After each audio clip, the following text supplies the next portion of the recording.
and so to the 7th Doctor.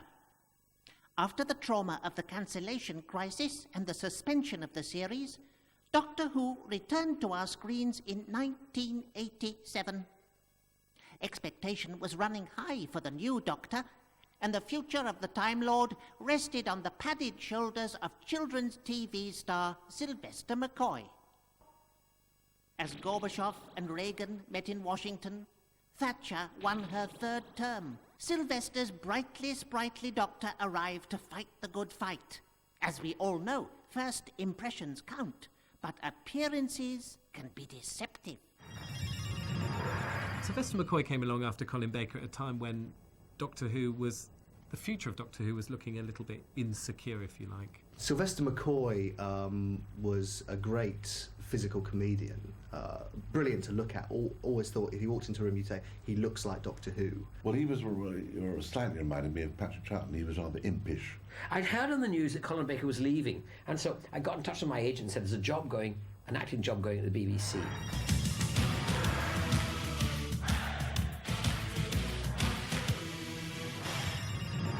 I was known for, kind of slightly comedic, light, children's television, my television roles. I mean, my acting roles were very different. Because being an actor, you do all sorts of things.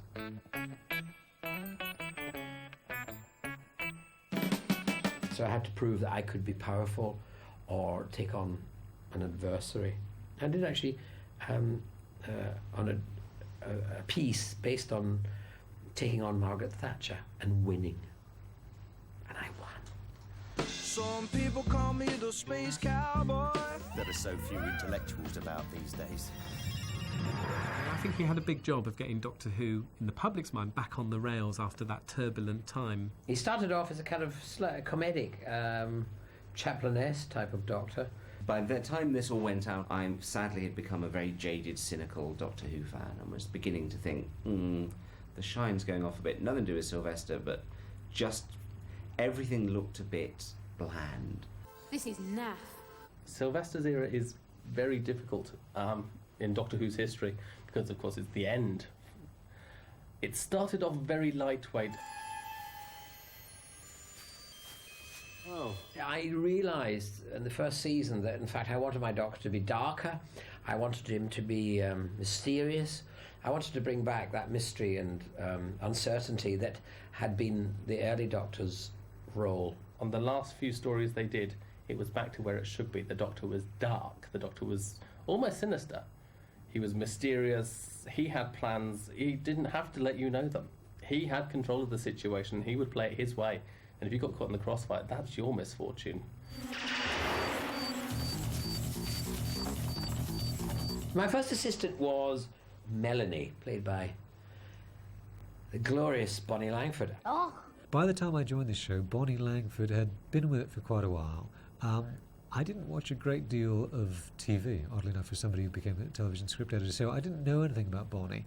But I soon discovered that she came with this whole kind of freight of association. I think she'd been in something Just William or something like that, and she was known as the Screaming Girl. The story goes that the reason why Bonnie got the job was that she was doing a charity at Alton Towers with John Nathan Turner, the producer of Doctor Who, and Bonnie had the greatest scream he'd ever heard, and so he offered her the job of her companion.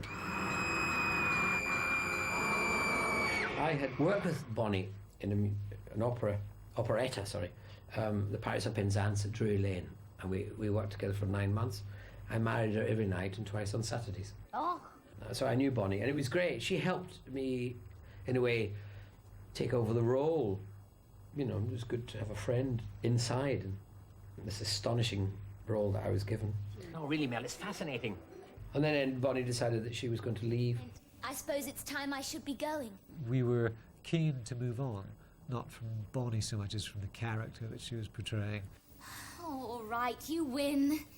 And, of course, we wanted to do the opposite of that. We wanted to bring on a character who's much tougher, much more street level, much more streetwise. I bet you've never had a milkshake tipped over your head before, neither. Ace became a companion by working as a waitress on a planet called Ice World in a story called Dragonfire. And the Doctor bumped into her, and she hadn't got anything better to do, so off she went in the TARDIS with him. Well, do you fancy a quick trip round the 12 galaxies and then back to Perivale in time for tea? Ace!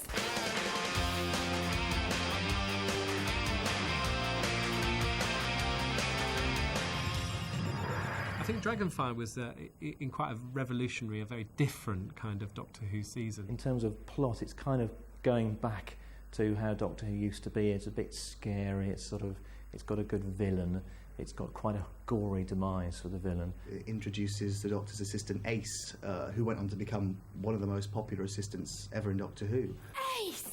And we say goodbye to Bonnie Langford's Mel, who perhaps wasn't one of the most popular assistants in Doctor Who.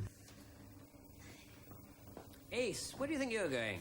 My character Ace was a very feisty young woman, a rebellious teenager with a mission to blow things up. We've got 8 seconds. Last one back to gooey mess. Nitro! Everybody get down! I was very much involved in Ace's look. It's just me, all right. Sorry. I had a copy of The Face magazine in which there was a picture of some teenage girls clubbing in these jackets with badges and safety pins all over them. And I thought, yeah, that's a really good look. And the Doc Martens and the cycling shorts, well, they were pretty much my own, I have to confess.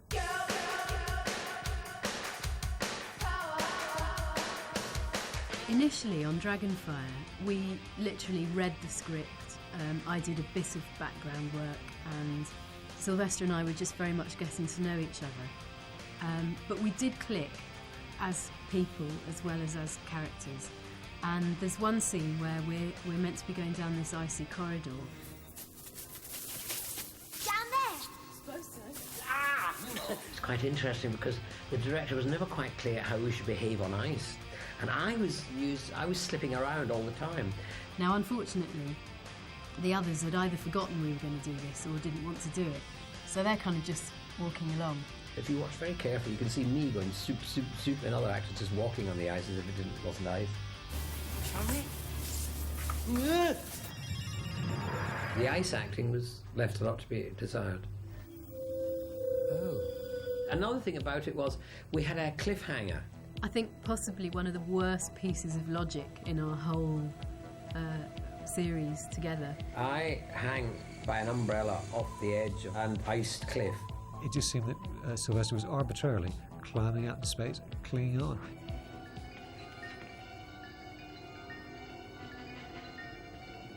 It's a great idea that you have a cliffhanger and somebody's hanging off the edge of a cliff. Because it was figuratively and literally a cliffhanger.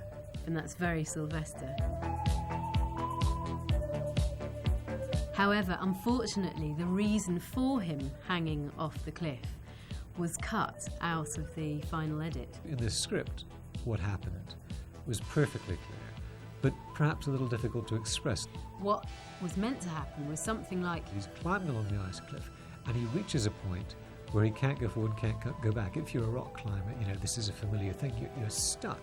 So Sylvester's making his way across the ice face. And slipped down and managed to catch himself by his umbrella on the cliff.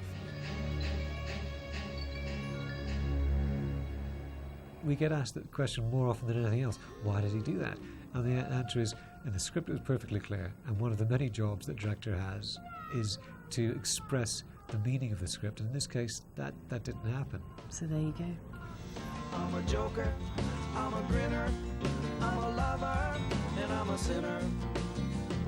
I'm getting my loving on the run. Thank you for your vote. You're about to watch Dragonfire.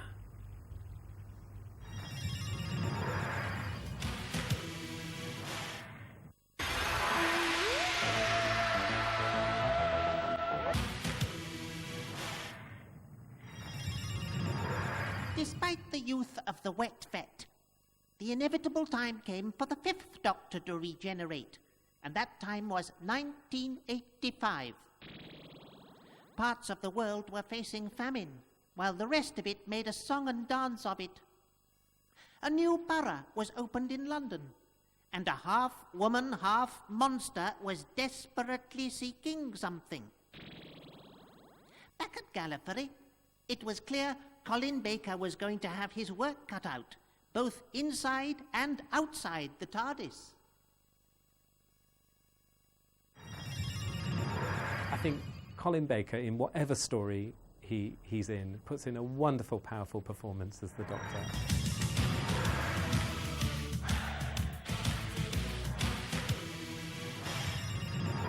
I love Colin Baker.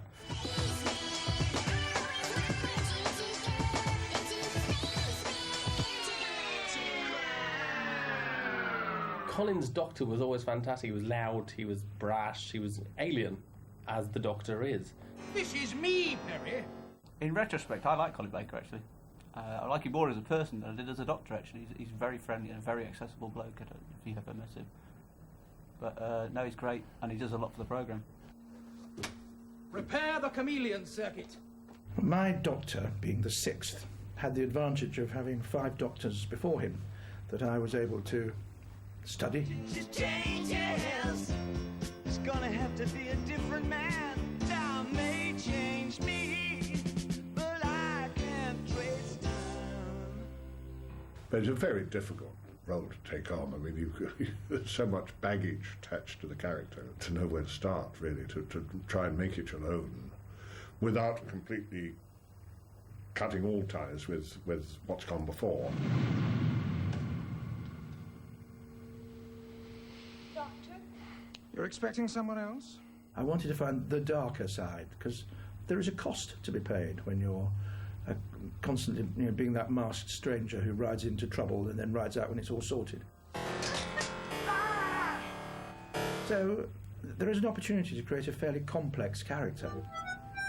I would like to think there was a kind of element of all of them, and I think I'm vain enough to think that I contributed a lot myself rather than really drew on personality characteristics of the others. I am known as the Doctor. Colin was kind of treated a little bit badly. He arrived just as the series was being criticised by the BBC for being violent and for being over the top, and he came in and was given a rather violent and over the top character to play. So poor old Colin never quite made the impression he should have done. Wait! Let's discuss this, shall we? Colin's Doctor is so badly underrated, it's untrue. The writing was, by and large, awful by this time. Ungrateful wretch. They used to write it as a drama, so kids would look up and think, oh, that's clever, that made me think. But somewhere along the line, it switched. And they started writing down to Doctor Who, which was a big mistake. And it dumbed down the stories a lot and made them predictable and dull. Ungrateful wretch. Some of the assistants, Perry, Nicola Bryant, was always very good. It actually went very well with Colin's Doctor. What do you expect? Applause? My first companion when I did Doctor Who was Perry, and she had been with Peter Davison in 2 or 3 stories, I think. So I inherited the poor girl who was quite, not distant, but she was a bit careful with me when I first arrived. And I thought, that she was missing Peter. In fact, what had happened was that Peter Davison had said, "What, Colin Baker's And she said, what? Well, no, you better find out for yourself." He was a wind-up. So she thought there was this very unpleasant, dangerous character coming into the programme. Never do such a stupid thing again. I could have killed you. I believe you. Don't patronise me. When Colin started, I think we were both kind of finding our way, whereas I'd sort of settled in with Peter quite quickly, and I think Colin was quite nervous about starting. And it took us a few weeks to kind of find our way with each other, but funnily enough, we work very similarly as actors, so in the end it worked out to be a very tight working situation. Perhaps you're right. A mind may be playing tricks on me. It has been suggested that Nicola Bryant was asked to reveal more of herself than other companions traditionally had in the past. It was high heels, leotards and shorts. She was occasionally asked to wear clothes that she herself would not have chosen to wear, bless her. Being stuck in shorts, filming in England in November, 5 degrees below freezing, wasn't my favourite moment. I had no objection whatsoever. I think Madonna copied me afterwards, what can we say? All right, take it easy, baby.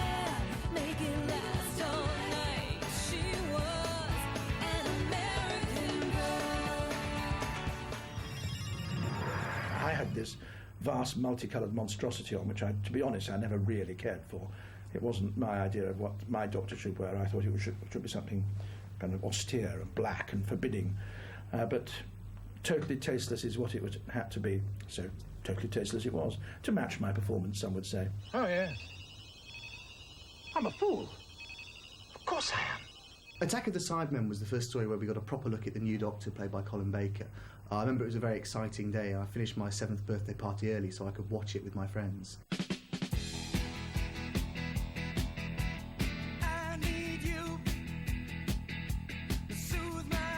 In Attack of the Cybermen, the Doctor and Peri are in the TARDIS when they get a distress call. And the Doctor, being the Doctor, he answers a distress call. 1985, London. And they land there. And the interesting thing about this story is he actually makes the chameleon circuit work briefly, so that the TARDIS, instead of being a blue police box, does what it's supposed to do, which is blend inconspicuously into the background. Oh, neat, Doctor. His first attempt to blend in landed in a junkyard and turned into a kitchen range, and from there a pipe organ. This is getting ridiculous. I'm not sure whether any other Doctor got the chameleon circuit to work. I don't recall it ever happening, so I might be the first one, which sets me apart as the cleverest Doctor, don't you think? I'm not saying a word. Attack of the Cybermen harkens back to a time when the Cybermen first invaded London, back in a story called The Invasion. So here are a group of Cybermen that are left in the sewers of London.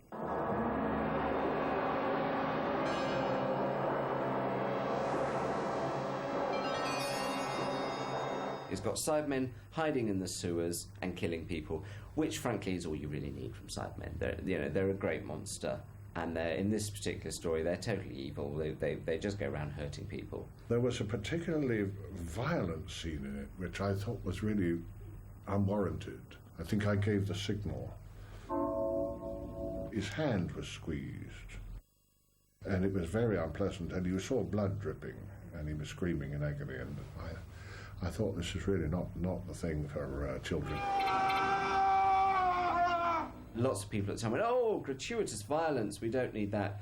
I remember at the time going, wow, yeah, top. That's what you want in Doctor Who, a bit of blood and gore now and again. Well, Cyber Controller, he was seeking to take over the planet or something, and people kept coming in and telling him that the plans were going awry and that the Doctor and the companions were still sort of on the loose, and he kept saying, excellent, excellent. I thought he was pretty thick, really. He's supposed to be this great genius, and kept saying, excellent, and everything's falling apart round him. Excellent, excellent. It's a real operatic, a Gilbert and Sullivan, big Doctor Who performance. And I think when he goes to get the gun to shoot the Cyber Controller, and there is a massacre within the Cyber Control, it is a great moment for Colin Baker. It's like playing Cowboys and Indians. I stood astride this guy, pumping lead into him, you know? It was great.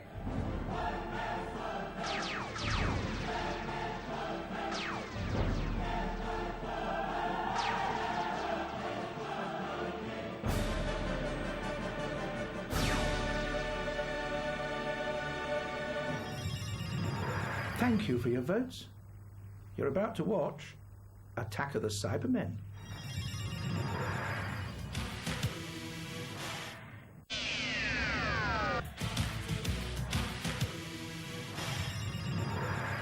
Mirror, mirror on the wall, who is the fairest canine of them all? Don't answer that, it must be me. We all know who the ugliest of them all is, don't we? Well, it's the Rani, of course.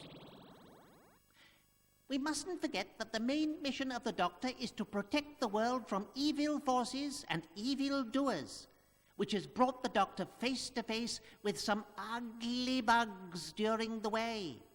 So, in case you've forgotten some of them, here's a quick reminder. Cybermen. Daleks. The Master, personally. Cybermen. The Autons. Xenovores. Daleks. The Cybermen. The Autons. Davros. Cybermen. I encountered many foes during my time as Doctor Who. Daleks, Cybermen, Sontarans. So I suppose out of my time, Davros would figure quite largely. I see you've been busy. Whereas you have been stupid, Doctor. Well, he was a Dalek, but then again he wasn't. He was that in-betweenness of a human or something gone wrong. Davros, the evil genius who created the Daleks. The megalomaniacness of it was 1 minute you just didn't know what he was going to come out with next. Davros is a brilliant scientist, and I mean, although he looks like a monster on screen, originally he was very normal-looking. Part of a race of Khaleds, but he was hit by a nuclear bomb, and as a result, he turned into this twisted, half-human creature. The last time we met, your ship blew up. I thought with you on board. Not when there is an escape pod. And he built his own life support system to keep him going. Davros is, I think, a bit like Maggie Thatcher, though. Is at the time she was in power. I can imagine him sort of waving his handbag around at a Conservative Party conference. We will not raise taxes. You have the audacity to interrupt one of my experiments. Davros and his evil plans. No! I didn't really feel that I would become the true Doctor until I'd taken on the Daleks, and I did.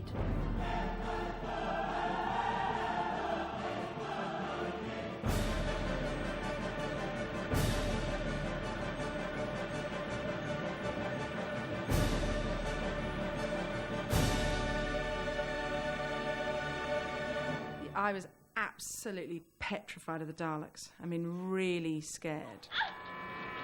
The Dalek was the most fascinating because it looked nothing like a human being, and that's always going to be more scary than something with maybe even only one eye, but 2 arms and 2 legs. They move quicker than anything else.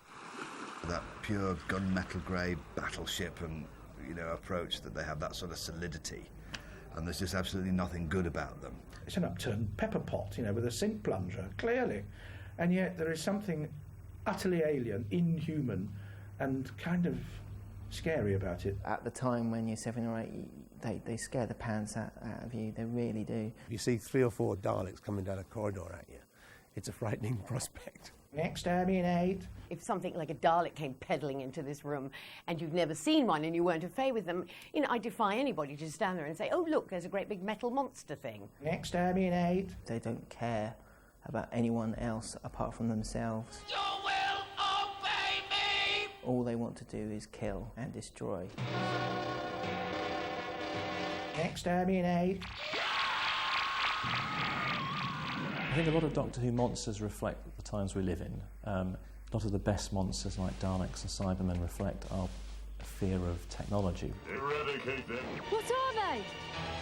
Cybermen. My favourite was always the Cybermen, actually, over the Daleks, surprisingly enough. Doctor! They started out as being humans and they gradually replaced their parts with mechanical devices. They could move like a human could, but inside this life support system was this sort of decaying former humanoid creature. And she had a flashing brain, there were lights inside, so it pulsated.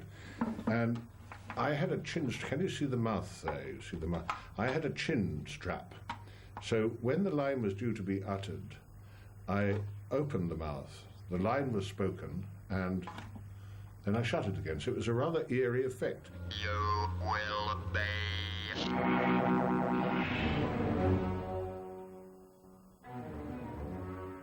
Autons, or Nestines, which has an affinity for anything that's made of plastic and can therefore take over that object and make it walk, talk, move. They were kind of frightening, and they could change from, looking very humanoid to being monsters. They were shot dummies, basically, which come awake and smash through windows and start attacking people. And their hands dropped away, there were guns concealed, and they were killing people in the street. And I remember when I was 5 years old watching that, and I just thought that was incredibly frightening, because you could just walk down the street and look in Marks and Spencer's and you'd see what looked like Autons. My scariest monster was the Cybermen. For me, probably the Autons. And then there's quite a list of them, isn't there? There's Daleks, Yetis, Quarks, Merca, Axons, Crinoid, Bonnie Langford. Oh yeah, Bonnie Langford. Spooky.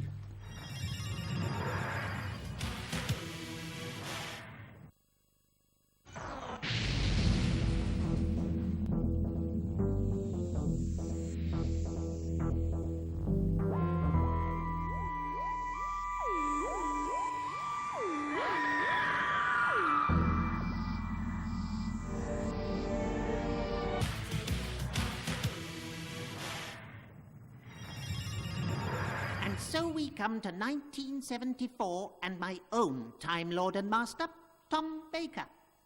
The longest running and most highly rated of all the Doctors. With his trademark long scarf, it's very warm, and the famous hat, 1974 needed the Doctor more than ever. Reduced to a 3-day week, the energy crisis has England on its knees, and a new craze is sweeping the world, streaking. Summoned from Gallifrey just after Christmas to protect Earth from 7 years of monsters, but there is nothing, I repeat, nothing he could have done about these people.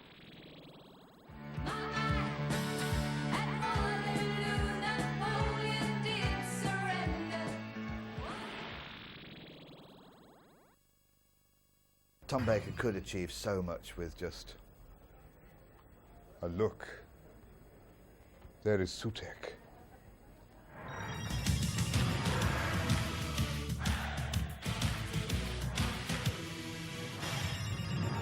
Tom Baker, the Doctor. He was the man. Well, Tom Baker is Doctor Who. There's no denying it. Whether he's playing Doctor Who or whether he's walking down the street and going to the shops, he's Doctor Who. I actually thought there was more of Tom Baker in Doctor Who than there was of Doctor Who in Tom Baker. He dominated every scene he was in. I think Tom Baker was probably born to be Doctor Who. Like no other, flawless, absolutely flawless. Tom Baker came as a total and utter surprise to me. Not a shock, but a wonderful, glorious surprise. Tom, he rather piled on the eccentricities. And, well, he's a pretty eccentric man anyway, we all know that. He used the eccentricity of his own character, you know, and that's very much what we played to.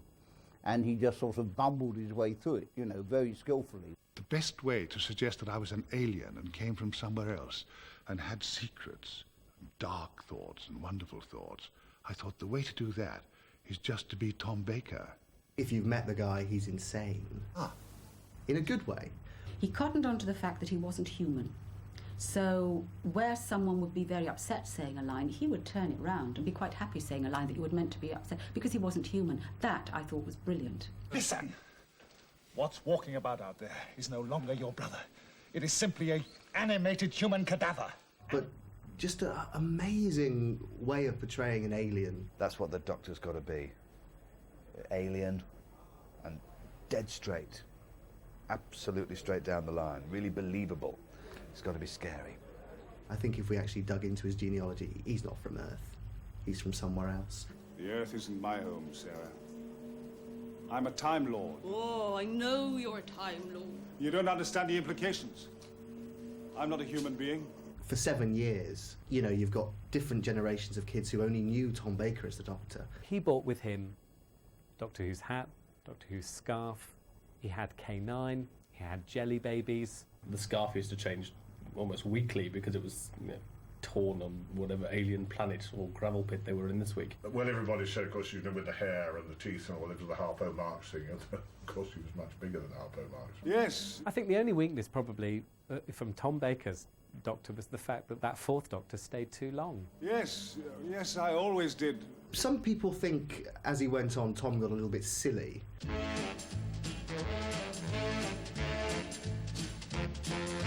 But Tom, I thought, just tried a little bit too hard. He told the same jokes a few times. Smells musty enough. It isn't all must, Sarah. Some of it's money.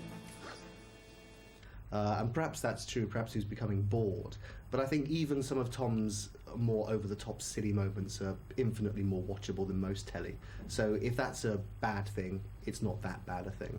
Splendid, an excellent year. One of my favourites. Worked with Tom Baker, who was altogether a different kettle of fish. Very interesting and, well, intuitive actor, I think, probably. Tom Baker's an extraordinary man to work with. I have such respect for his acting and his talent and his charisma. But along with that could come some tensions in a rehearsal room. You know, when somebody is that talented and that high profile, sometimes they can be just a little bit difficult to work with. Yes! That time I found something better to do than... You never quite knew which way he was going to jump. There was an element of danger with Tom Baker, which is good. I'm afraid this is beyond me. It's beyond me, too. I think what's good about the Tom Baker stories is there's a lot of humour in them. How do I look? It must have been a nasty accident. Don't provoke me. And I think that's why the general public remember those stories, not only for his performance, but the time in which he was doing Doctor Who. There were some wonderful stories, and he had some great companions, Sarah Jane, Leela, Romana. Fantastic. Although the stories, the actual adventure story was terribly good, the companion just slotted in as the companion, and you were left saying, what is it, Doctor? What is it, Doctor? Doctor, what is it? What is it? And there's only so many ways you can artistically satisfy your own instincts. What is it? My favourite companion, I think, is probably Sarah Jane, played by Liz Sladen, just because she was a damn good actress. Whoa. She played very well opposite Tom Baker, and the two of them together were very good, sort of double act. Hurry up. I am hurrying. It doesn't have to be perfect. I shall mingle with the mummies, but I shan't linger. Come on. And don't forget the rifle. I thought they would make Sarah faff about with the rifle and not really know, and she'd, no, she's going to know how to. Where this knowledge came from, we didn't go there. There wasn't time. But evidently Sarah knew about how to fire a rifle. So I was put in this. It was a very small area, it was very contained, and so when it came to action and I fired, I just stared ahead. I was nearly deafened. The whole thing reverberated around me, and people were talking to me afterwards. Someone should have given me earplugs, maybe. I've never known a girl like you before.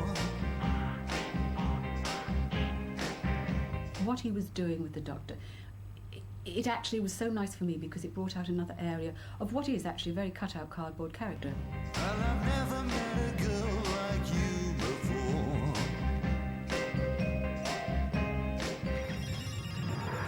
One wonderful one for me was when he said, look, I don't think Liz should do that because that makes her look stupid.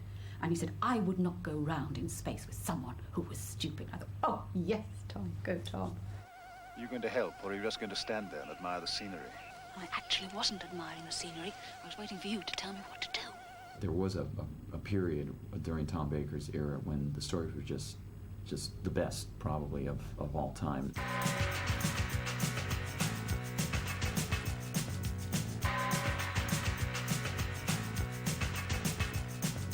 The then production team of Philip Hinchcliffe and Robert Holmes were very keen to inject a lot more gritty realism into Doctor Who. So they would do pastiches of lots of horror films. And here we have The Mummy in all its BBC glory being trundled out on a Saturday evening. It's me, Sutek.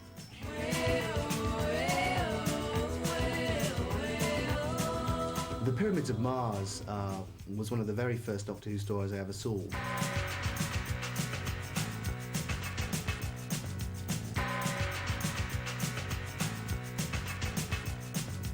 And I remember just thinking it was the best thing I'd ever seen. Walk like an Egyptian. Tom Baker is very good, kind of borderline psycho in some places when he's seeing where he's being sort of possessed, and he does a very kind of Sutek is supreme. sort of rolling eyes, possessed style acting, but he's totally in command.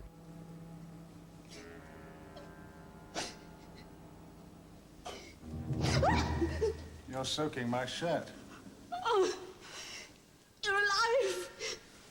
This combination of Tom Baker at his gloomiest and doomiest, with things taken from old Hammer horror films and everything looking very gothic and dark and frightening. Where I tread, I leave nothing but dust and darkness. I curse you, Sutek, in the name of all nature.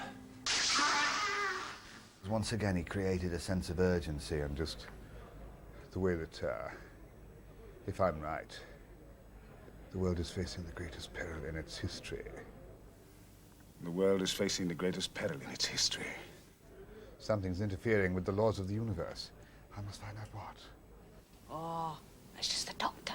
The actual central core of the story about this terrifying sort of demigod from ancient Egyptian mythology is brilliant, absolutely flawless. Absolutely flawless, just like perfection. I know other flawless. I'm free! Free at last! Thank you for voting, and now you're going to watch The Pyramids of Mars.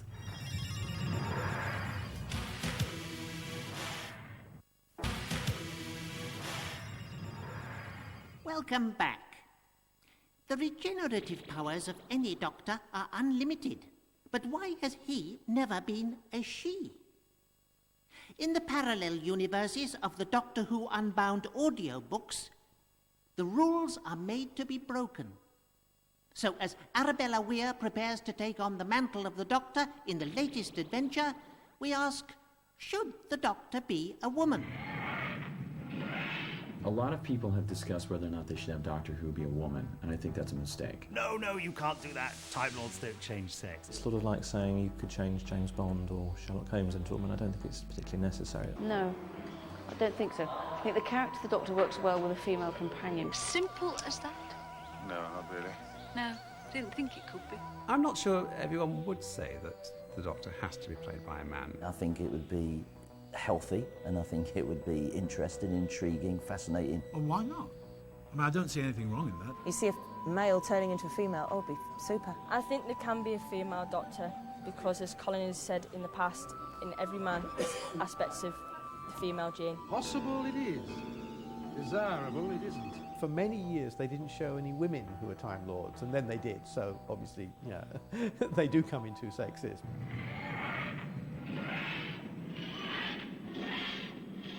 And that's me. Many people have gone, what? How can you be Doctor Who? Well, now I know you're mad. Who would dare say that to me? I feel like a woman.